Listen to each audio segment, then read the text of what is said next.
Hi, my name's Blaine Beemer.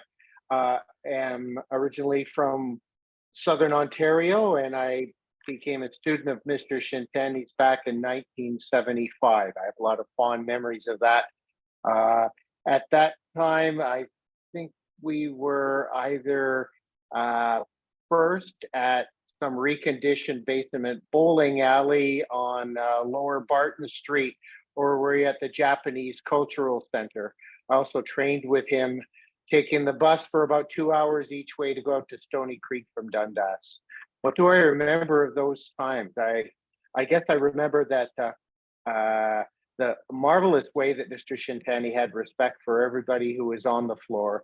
And, there were real stars and people who were extremely talented already, people that I just dreamed I could be as good as. And then there's people who just enjoyed karate. Mr. Shintani had respect for them all.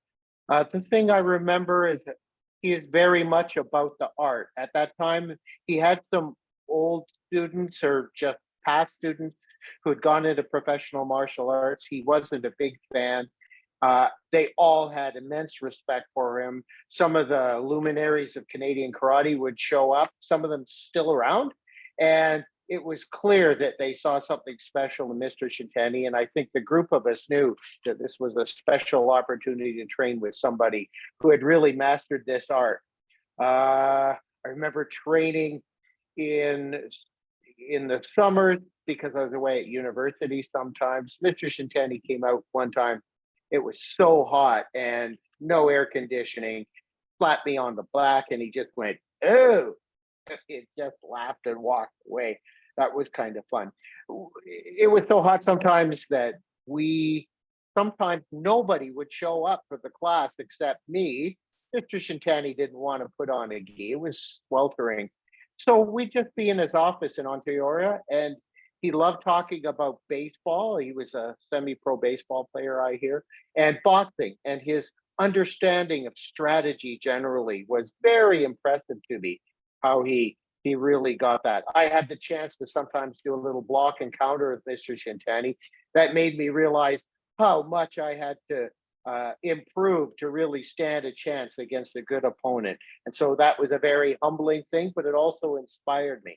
When I went away to university, I was a blue belt, and after a couple of years, he said, you should start your own club." And I was just filled with fear at the responsibility. So I tried to find a way out. I said, "Well, I can't do that because I can't grade people." He said, "Oh no, it's okay. I'll mail you this certificate." No way out. So I started a class that went for 2 years there. And the fact that he had that vote of confidence in me was immense. I also realized that I felt like I had something consequential to that I'd been given, and that I almost had a duty to sort of transmit the gift of the skills that I'd been given, as imperfect as I knew them. Right. So it's just a perfect blend of confidence and regard for what I was doing.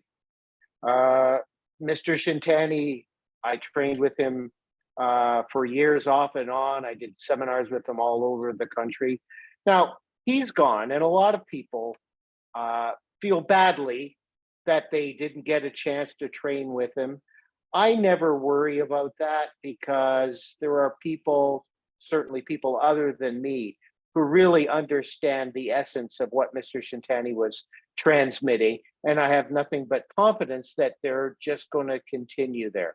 I just want to thank Mr. Shintani, and before him, my original instructor, Wado instructor, Mr. Howell, for uh, getting me started on a path where over almost 50 years now, I have had immense great fellowship and friendship with people all over. I love the fact that I could get together with people even now, and they train with the same sort of sense of satisfaction. I think we have something really precious. Karate is different than your average sport or enterprise. There's something consequential there. And I love training with people who have that respect for the same thing that I love and that has served me so well over the years. Thank you for the opportunity to address the group, and good luck at the tournament.